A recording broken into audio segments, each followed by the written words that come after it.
Hello everyone, welcome back to another new video in another long time, but this time around I definitely have something planned. Anyways, today I will be going over this study where two bishops work together to overpower Rook plus an enemy passer. In the following position, White is very ahead in material, but Black is threatening a Rook capture on b4. Bishop to c5 is very obvious, since h2 can be countered by bishop to d5, and White has everything consolidated, am I right?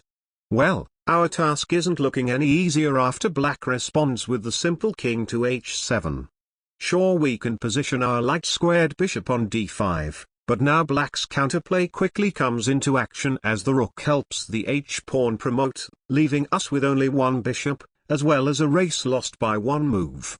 All of this was possible because Black's king managed to escape from h8, but trying to restrain him on the first move loses our b-pawn. What do you do? The key to continuing this fight requires you to see one move ahead. It turns out that after bishop d3 Rook takes pawn, we have bishop to h2, threatening mate on e5. The Rook, as you may have expected after seeing the last move, cannot defend e5 safely nor give a check. It's like a knight on b7 unable to move anywhere, except the Rook opposite the knight is the one trying to move to these dark squares.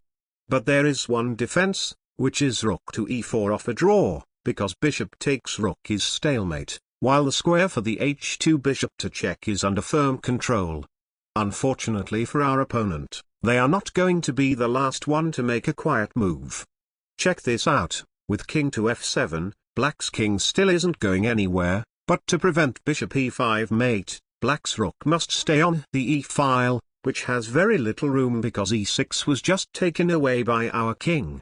The only remaining squares are e3 and e1, because f4 is also under control by the bishop on h2.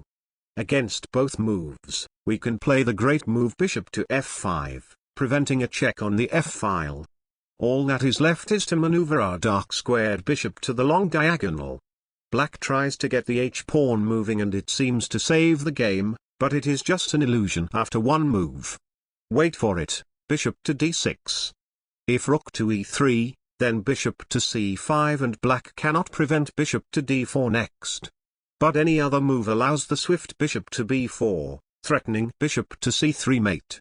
Rook to c2 is impossible, so after the only move Rook to e3, the mission is accomplished after bishop to c5 and d4, forcing checkmate just after Black got a new queen. As a final note, not taking our b4 pawn will allow us to win the h3 pawn, while keeping our b pawn at the same time, which is an elementary win after the pawn's promotion forced Black to give up the Rook. The winners of my Brilliant Games contest will be announced in the next 2 days, so make sure to subscribe so you don't miss it. I will see you all soon, goodbye.